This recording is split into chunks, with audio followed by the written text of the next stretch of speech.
Agora falará pelo Amicus Curiae, Sindicato Rural de Abelardo Luz, Dr. Paulo Roberto Cole, que disporá do tempo regimental de 5 minutos.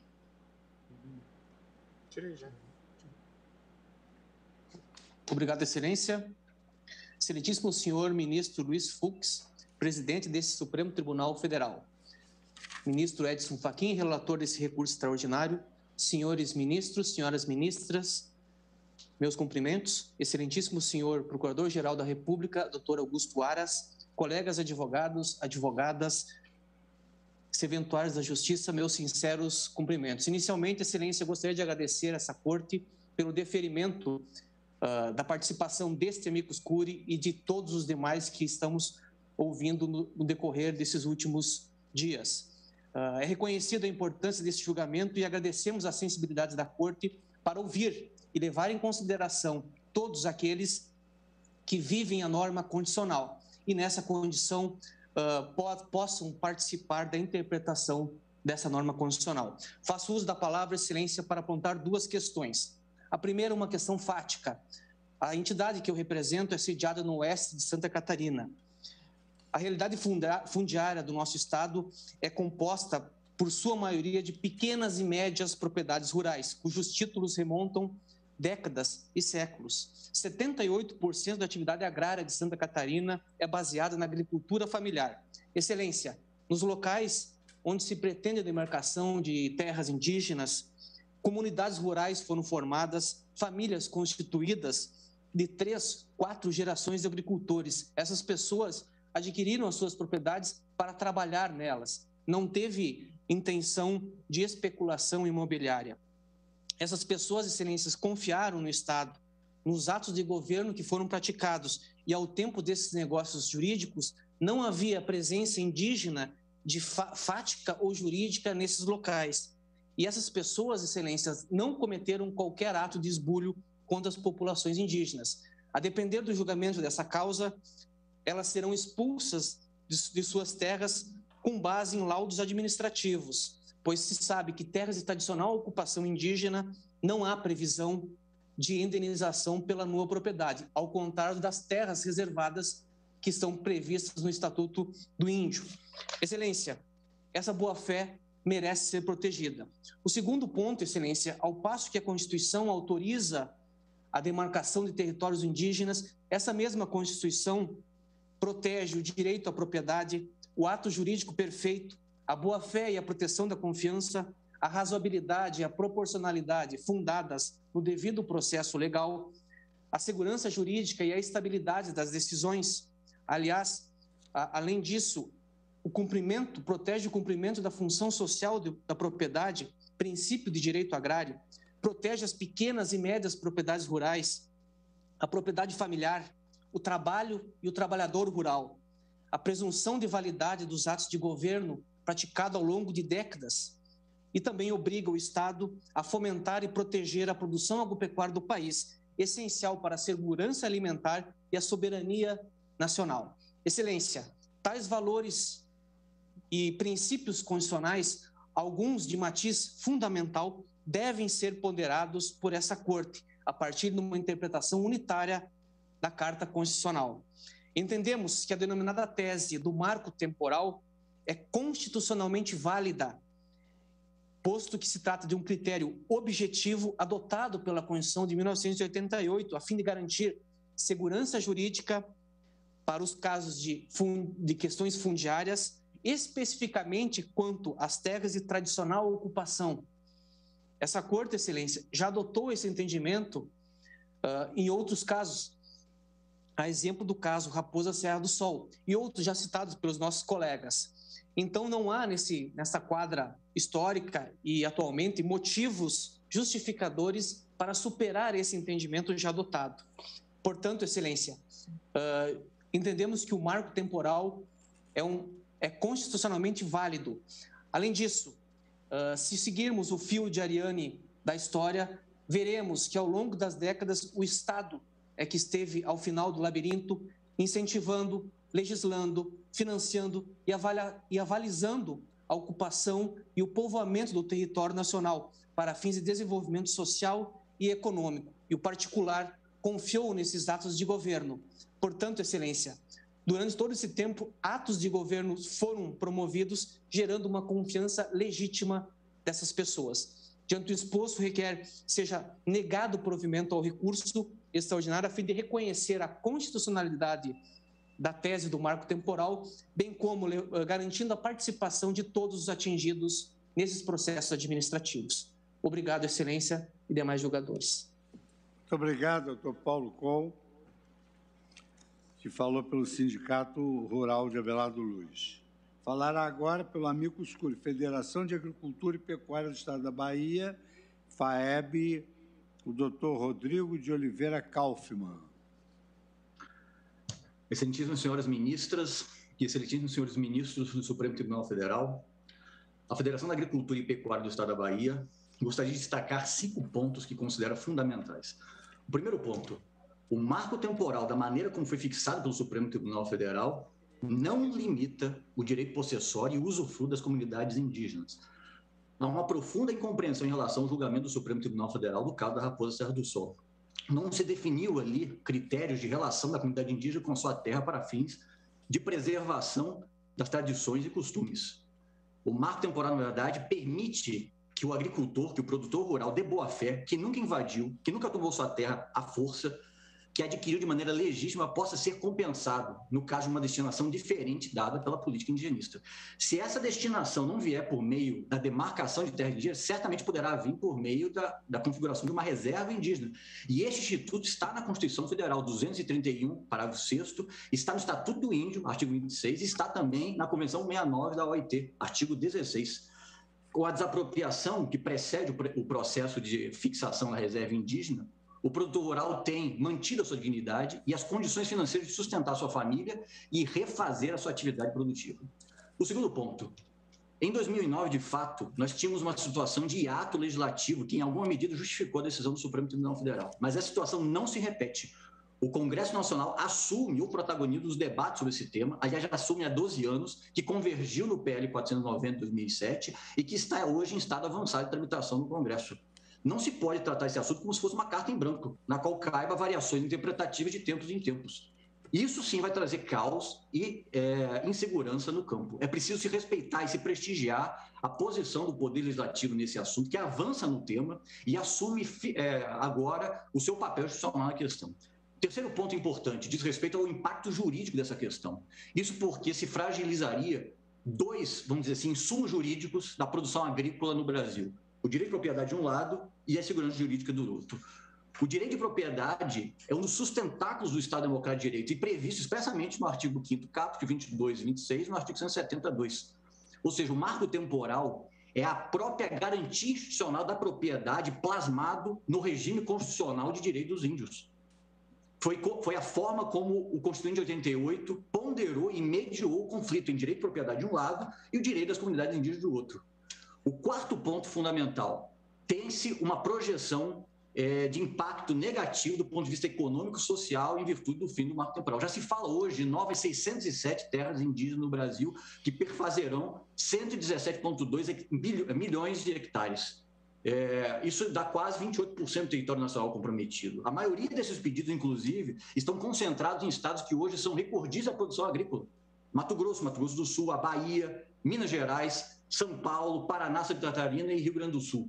É importante que se diga que se tem hoje uma estimativa, e de fato é só uma estimativa, de 364 bilhões de reais em impactos em produtos não cultivados, 1,5 milhão de empregos não criados e 42 bilhões de dólares em exportações não realizadas. Há também aqui uma diferença de tratamento jurídico em relação aos cidadãos brasileiros. Se nós pegarmos os 5 milhões de estabelecimentos agropecuários no Brasil, nós vamos chegar ao número de 64 hectares, que é a média diária de uma família de agricultores. Pois bem, sem o marco temporal, a média diária de um índio, de um indivíduo, será de 470 hectares. Veja, Vossa Excelência, a desproporção desse tratamento jurídico. E, finalmente, a demarcação encobre um problema social dramático que, assim, incrivelmente não gera comoção. Na grande maioria dos casos, são pequenos produtores e suas famílias humildes que são expulsas das suas áreas e jogados na rua e na miséria. Aqui no estado da Bahia, por exemplo, se tem o caso emblemático dos municípios de Ilhéus, Una e Buerarema, com impacto em 600 famílias, e 150 dessas famílias já estão desalojadas. E o quinto ponto, para falar rapidamente, o laudo antropológico não pode servir como único condão para justificar a imissão na posse dos indígenas. É preciso respeitar o devido processo legal e o devido processo administrativo demarcatório fixado também pelo Supremo Tribunal Federal. Sem isso, nós estamos falando de um esbulho possessório, efetivamente, que foi um conceito brilhantemente desenvolvido pelo Supremo Tribunal Federal, também na ADIM 2231. O Supremo, inclusive, usa uma afirmação muito forte. O Supremo não pode validar comportamentos ilícitos. Pois bem, diante de todos esses fatos, a FAEB reafirma sua posição e solicita o não provimento do recurso extraordinário e a confirmação da jurisprudência do Supremo Tribunal Federal. Muito obrigado, senhor ministro. Muito obrigado, doutor Rodrigo de Oliveira Kaufmann, que falou pela Federação de Agricultura e Pecuária do Estado da Bahia. Falará agora com amicus curiae, a Federação da Agricultura do Estado do Rio Grande do Sul, FARSUL, o doutor Frederico Schultz-Buss. Excelentíssimos senhores ministros, excelentíssimo Procurador-Geral da República, colegas advogados, demais servidores, boa tarde. No estado do Rio Grande do Sul, as áreas em estudo, em discussão administrativa ou judicial, para demarcação ou ampliação de terras indígenas, totalizam até o momento aproximadamente 96 mil hectares, atingindo mais de 3.500 famílias de agricultores. A maioria pequenos agricultores familiares, dicas de passagem. Eu trago aqui um exemplo do que representaria a eliminação do requisito do marco temporal para o Rio Grande do Sul. Um exemplo que ilustra o modo como vem ocorrendo as demarcações das pretensas terras indígenas no estado. Aqui no norte do estado, nós temos uma área demarcada, ainda em discussão, de 4.230 hectares. Nesta área, há mais de um século, não tem um palmo sequer de ocupação indígena. Nesta área, 382 famílias residem e trabalham, pequenos agricultores, atingidos por uma demarcação. São áreas de aproximadamente 10 hectares por família. Os beneficiários dessa demarcação seriam aproximadamente 60 índios, que voltaram ou que foram para a região, vindos de uma outra terra indígena, no ano de 2003, ou seja, somente 15 anos após a promulgação da Constituição. Esta região foi colonizada por agricultores há mais de 100 anos, na década de 1920, com títulos de propriedade outorgados e emitidos pelo próprio Estado. Antes dessa colonização, entre os anos de 1910 e 1918, o Estado demarcou as reservas indígenas no intuito de proteger e resguardar os índios. E somente posteriormente a isso, a partir de entre 1920 e 1925, outorgou os títulos de propriedade aos produtores. Portanto, essas 382 famílias trabalham e ocupam a integralidade da terra indígena há mais de 100 anos, sem qualquer contestação. Somente no ano de 2003, repita-se isso, admitido no próprio relatório da FUNAI, os índios passaram a pressionar pela demarcação.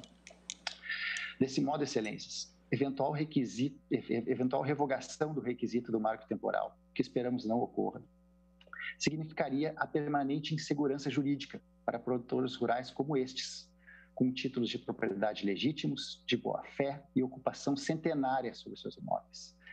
Agricultores que exercem atividade legalmente, a sua atividade profissional, com dignidade por sucessivas gerações, cumprem a função social de suas propriedades, produzem alimentos, geram empregos, residem e têm suas raízes nessas comunidades, suas escolas nas quais estudam seus filhos, os cemitérios com seus antepassados, os salões paroquiais nos quais essas pessoas convivem socialmente. Enfim, propriedades com este perfil ficariam à mercê de serem demarcadas como terras indígenas em total subversão da ordem constitucional. Com devido respeito, excelências, eventual revogação, alteração de entendimento por parte do STF e adoção da chamada teoria do indigenato simplesmente autorizaria a demarcação de terras indígenas Brasil afora, sem qualquer comprometimento com os requisitos constitucionais. Com máximo respeito, as demarcações de terras indígenas não podem ocorrer mediante violação do direito de propriedade, do direito adquirido, da segurança jurídica e da dignidade de produtores rurais que adquiriram as suas áreas de forma legítima, mansa e pacífica, de boa fé e sem usurpar o direito de quem quer que seja. são cidadãos brasileiros com direitos constitucionais equivalentes, da mesma hierarquia dos direitos dos povos indígenas. Conforme já referido pelo próprio STF em julgados anteriores, grande parte do Brasil ficaria à mercê de ser desapossada para a criação de terras indígenas, caso não houvesse um marco temporal, pois é inequívoco que, em algum momento do passado, parte das nossas áreas urbanas e rurais foram ocupadas por indígenas. Igualmente, é notório que os índios costumavam se deslocar de sua região à procura de recursos para a sua sobrevivência. Muito se falou aqui em reparar a injustiça histórica em relação aos povos indígenas. Ora, mesmo admitindo esse argumento, não podemos reparar a eventual injustiça histórica do passado cometendo uma injustiça histórica no presente, de proporções sociais, inclusive ainda mais abrangentes, e contra pessoas que não tiveram qualquer participação ou responsabilidade com eventuais acontecimentos ocorridos há mais de um século. Destacar ainda o artigo 67 do Ato das Disposições Constitucionais Transitórias, que estabeleceu o prazo de 5 anos a partir da promulgação da Constituição para a demarcação das áreas indígenas. Todavia, a revogação do requisito do marco temporal permitiria discussões, disputas, conflitos intermináveis relativos às demarcações das áreas indígenas. Ante o exposto, a Federação da Agricultura do Estado do Rio Grande do Sul propugna pela manutenção da jurisprudência do STF, que representa, acima de tudo, segurança jurídica e equilíbrio entre os direitos constitucionais dos povos indígenas e dos produtores rurais que cumprem a função social da propriedade em imóveis legitimamente ocupados e adquiridos, com boa fé e com o fruto do seu trabalho. Muito obrigado. Muito obrigado, doutor Frederico Schultz, que falou pela Federação da Agricultura do Estado do Rio Grande do Sul. Agora eu passo a palavra à Sua Excelência, o Procurador-Geral da República, doutor Antônio Augusto Brandão de Aras. Excelentíssimo senhor presidente do Supremo Tribunal Federal, ministro Luiz Fux. Excelentíssimas senhoras ministras Rosa Weber e ministra Carmen Lúcia. Excelentíssimos senhores ministros, senhores advogados, senhoras advogadas, servidores e servidoras.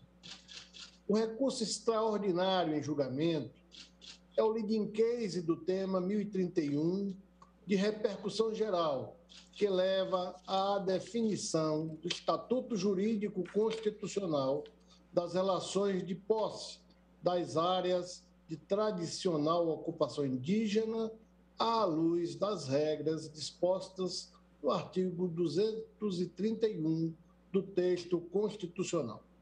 O caso concreto origina-se de uma ação de reintegração de posse, ajuizada pela Fundação de Amparo Tecnológico ao Meio Ambiente, cuja sigla Fátima, move contra indígenas da etnia Xoclen, também contra a Fundação Nacional do Índio, FUNAI, e a União.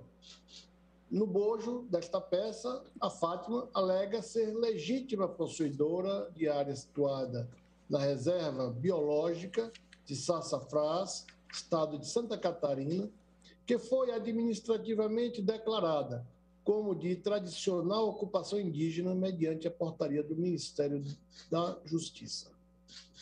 No caso concreto, senhoras ministras, senhores ministros, senhor presidente, está circunscrito o caso a saber-se: os índios teriam promovido indevida turbação da posse da Fátima na área de reserva biológica ou se, por outro lado, a posse da Fátima seria ilegítima porque incidente sobre área de tradicional ocupação indígena. O deslinde da causa, pois, requer a elucidação de alguns pressupostos, além de uma importante questão suscitada como tema de repercussão geral.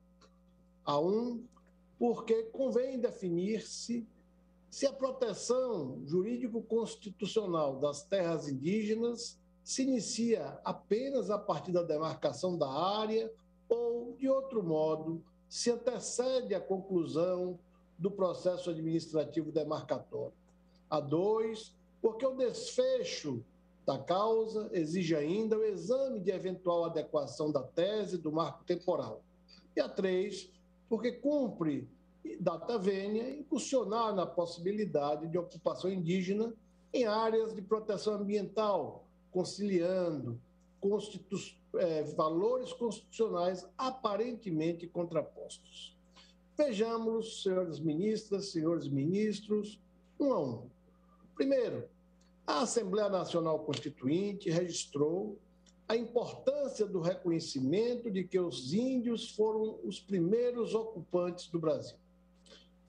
Pelo Tratado de Tordesilhas, repartiram-se terras além-mar. E acrescento, as capitanias hereditárias, tais como demarcadas pela coroa portuguesa, também representaram um esbulho de terras indígenas e há registros de que os índios se opuseram e resistiram ao estabelecimento de alguns donatários. Senhores ministros, senhoras ministras, o Brasil não foi descoberto, o Brasil não tem 521 anos. Não se pode invisibilizar os nossos ancestrais que nos legaram este país.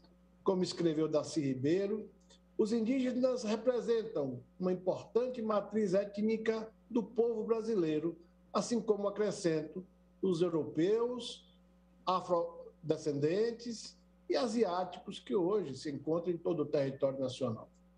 Baseando-se nesse marco teórico que o Constituinte deu continuidade à tradição das constituições republicanas anteriores para assegurar aos índios o direito à terra, é que a nossa Constituição Federal, no caput do artigo 231, reconheceu direitos originários sobre as terras que tradicionalmente ocupam.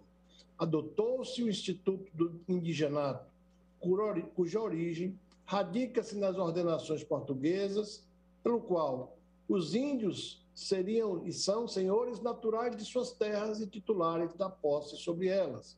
As comunidades indígenas guardam relação própria com a terra, dotada de ancestralidade e de preservação de seu peculiar modo de ser, inerentes à sua sobrevivência física e cultural. É diretamente da terra que os índios extraem sua sobrevivência alimentar e, a partir dela, preservam suas tradições culturais intergeracionais.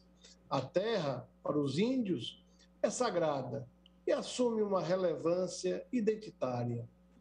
Em uma perspectiva dialógica, isto é, de intercâmbio entre tribunais distintos, cumpre apontar que a Corte Interamericana já afirmou a existência de um direito à propriedade coletiva e ancestral das comunidades indígenas sobre a gleba. No julgamento do caso, a comunidade indígena Chacmó Kazek versus Estado do Paraguai, entendeu-se ali que a não preservação do território tradicional indígena afetava a identidade cultural dos membros daquela comunidade. A Constituição brasileira, ao contrário de outras constituições, não assegura aos índios a propriedade dessas terras, mas reconhece a posse permanente e usufruto das riquezas correlatas. E aqui temos um aspecto essencial: a fruição dos direitos dos índios sobre as terras que tradicionalmente ocupam não depende da prévia demarcação das glebas. A medida demarcatória apenas atribui segurança jurídica, ou seja, esclarece e facilita a reivindicação dessas terras, na eventualidade de conflito possessório. De toda sorte, a demarcação é de índole declaratória, não constitutiva, portanto. Demarcar uma terra indígena equivale a reconhecer um status pré-existente, vale dizer, consiste em atestar a ocupação dos índios como circunstância anterior à demarcação. Mesmo assim, no presente caso, temos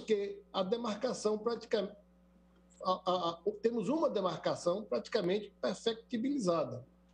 E o devido processo administrativo de demarcação está disciplinado no decreto 1775, de 96, que previu um longo processo deflagrado por iniciativa da FUNAI. No seu curso, a primeira etapa é responsável pela elaboração de estudos antropológicos, ambientais, jurídicos, cartográficos, entre outros. Naturalmente, os índios são ouvidos, assim como as fazendas públicas, sendo possível a produção de provas. Concluída esta fase, o feito é remetido para o Ministério Público, para o Ministério da Justiça, que, aprovando o procedimento de identificação, expede portaria declarando os limites da terra indígena e determinando a sua demarcação. Por fim, coroando o processo descrito, o presidente da República, mediante decreto, homologa a demarcação. Este é o devido processo administrativo. Após a publicação do decreto, a FUNAI providencia, então, o registro no cartório imobiliário e na Secretaria do Patrimônio da União, a SPU. Percebe-se que, praticamente, todas as etapas mencionadas foram concluídas, exceto a homologação presidencial. Os estudos da FUNAI foram favoráveis ao pleito da etnia Xoklen. As terras disputadas foram administrativamente reconhecidas como de ocupação tradicional, na forma da Portaria 1128 de 2003, do Ministério da Justiça. Trata-se de um detalhe de todo relevante para o caso, sobre o qual nos debruçamos no julgamento de hoje, porque milita em favor dos atos administrativos que gozam da presunção de legitimidade. Seja como for, devo repetir, o dever jurídico estatal da proteção das terras indígenas não se inicia após a demarcação da área indígena. Antes mesmo de concluída a demarcação e durante todo o processo demarcatório, o Estado haverá de assegurar aos indígenas a proteção integral em relação às terras que ocupam, com observâncias dos direitos constitucionalmente assegurados. Aliás, o processo demarcatório deve transcorrer dentro de um prazo razoável e nos termos do artigo 67 do Ato das Disposições Constitucionais Transitórias, de 5 de outubro de 93, todas as terras indígenas já deveriam estar demarcadas no Brasil. Há, portanto, uma mora do Estado nesse sentido. E essa demora na regularização das terras indígenas, bem como a falta de proteção da comunidade durante a tramitação do processo, pode configurar violação de direitos humanos. No caso do povo indígena Chucuru versus Estado brasileiro, a Corte Interamericana de Direitos Humanos reconheceu a violação do direito à propriedade coletiva do povo indígena em razão da demora de mais de 16 anos no processo administrativo de reconhecimento, titulação, demarcação e delimitação de suas terras e territórios ancestrais na cidade de Pesqueira, estado de Pernambuco. Passemos para o item 2. No que concerne à adequação da exigência do marco temporal, é preciso contextualizar o tema. Quando promulgada a Constituição de 88, nos átrios da Assembleia Nacional Constituinte, a palavra foi franqueada ao cacique Raoni, que registrou, abro aspas, meu povo está morrendo nas mãos do seu povo. A vida de vocês não é boa para nós índios. Nós temos direito à terra, direito à mata. Nós fomos criados dentro do mato. Nós não queremos a casa de vocês. Eu não quero a casa de madeira, nem a terra ruim. Fecho aspas. Esse precioso relato demonstra a importância de garantir, com segurança jurídica, a correta identificação das terras indígenas. O estado de incerteza quanto a esse aspecto já foi responsável pelo derramamento de sangue, suor e lágrimas. Esse egrégio Supremo Tribunal Federal tem desempenhado uma relevante função em identificar terras indígenas, inspirado em 2 valores constitucionais. O primeiro, o da segurança jurídica. O segundo, a da proteção aos interesses legítimos dos indígenas. Por sua vez, a jurisprudência dessa Suprema Corte tem afirmado que as terras tradicionalmente ocupadas pelos índios, para que se qualifiquem como tais, dependem da conjugação de 2 requisitos. Um deles, serem terras tradicionalmente ocupadas pelos índios as glebas por eles habitadas na data da promulgação da Constituição. Este foi o marco temporal posto. O segundo, desde que haja uma relação dos índios com essas terras, critério este complementar da tradicionalidade, reafirmado em data recente, no julgamento do mandado de segurança 34.250, agravo regimental, em que foi relator o eminente ministro Celso de Mello, julgado em 5 de outubro de 2020. O Supremo Tribunal Federal chegou a editar uma súmula favorável ao marco temporal. Consta do verbete 650, abro aspas, os incisos 1 e 11 do artigo 20 da Constituição Federal não alcançam terras de aldeamentos extintos, ainda que ocupados por indígenas em passado remoto. Fecho aspas. O marco temporal, portanto, foi exigido, por exemplo, na PEC 3.388, em que foi relator o eminente ministro Carlos Aires Brito, e no recurso em mandado de segurança 29.542, em que foi relatora a eminente relatora ministra Carmen Lúcia. Também se extrai essa exigência do recurso em mandado de segurança 29.087, em que foi relator o eminente ministro Ricardo Lewandowski. Porém, como lembrava o eminente ministro Carlos Aires Brito, não se desconhece que, em alguns casos, os índios não estavam na posse da terra em razão do chamado renitente esbulho. Em outras palavras, e aqui ressalto a importância de usar uma linguagem permeável a todo o povo brasileiro, na medida em que, como diria Haberley, somos todos intérpretes e destinatários da Constituição. Muitos índios não estavam na posse das suas terras, exatamente porque haviam sido delas expulsos em disputas possessórias e conflitos agrários. Nesses casos, não haveria mesmo como exigir a ideia do marco temporal. Nem seria data vênia justo exigir o contato físico com a terra daqueles que foram removidos por invasores e lutaram aos seus modos para reconquistá-la. Em momento contemporâneo, a edição da Constituição de outubro de 88. Então, este procurador-geral manifesta concordância com o afastamento do marco temporal, quando se verifica de maneira evidente que já houver apossamento ilícito das terras dos índios. É preciso que se diga com clareza: haverá casos em que, mesmo não havendo posse por parte dos índios em 5 de outubro de 88, a terra poderá ser considerada como tradicionalmente ocupada por eles.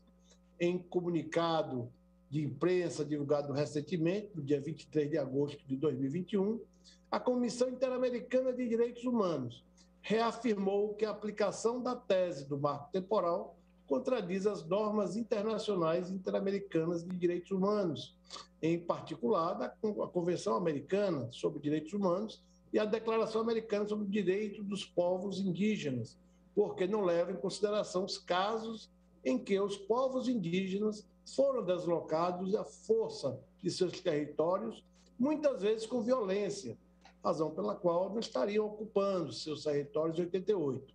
Daí a importância de se admitir o renitente esbulho como exceção ao marco temporal, como tem feito este egrégio Supremo Tribunal em jurisprudência que há de ser mantida. Quem logrou obter terra indígena antes de 5 de outubro de 88 não a recebeu do Constituinte, é bom que frisar nesta oportunidade. A ordem jurídica constitucional antecedente também assegurava a posse dos índios sobre suas terras, à semelhança da Constituição anterior, da Carta anterior. Da mesma forma, o Constituinte não deu aos indígenas um salvo-conduto para ocupar sucessivamente qualquer terra no Brasil, sobretudo as que jamais ocuparam ou de ocupação indígena remotíssima, suplantada pelo processo histórico. Senhoras ministras, senhores ministros, essa egrégia Suprema Corte já foi chamada a decidir se uma terra ocupada por índios até o ano de 1953 ainda poderia ser considerada como tradicionalmente ocupada pelos índios. A Corte respondeu, no caso, negativamente. Foi o julgamento do ARE 803.462, no agravo do Mato Grosso do Sul. Todas essas balizas, portanto, buscaram conferir segurança jurídica, ou seja, permitiram que fossem proferidas decisões assertivas e seguras para todos os envolvidos, assegurando-se a previsibilidade que é inerente ao Estado de Direito.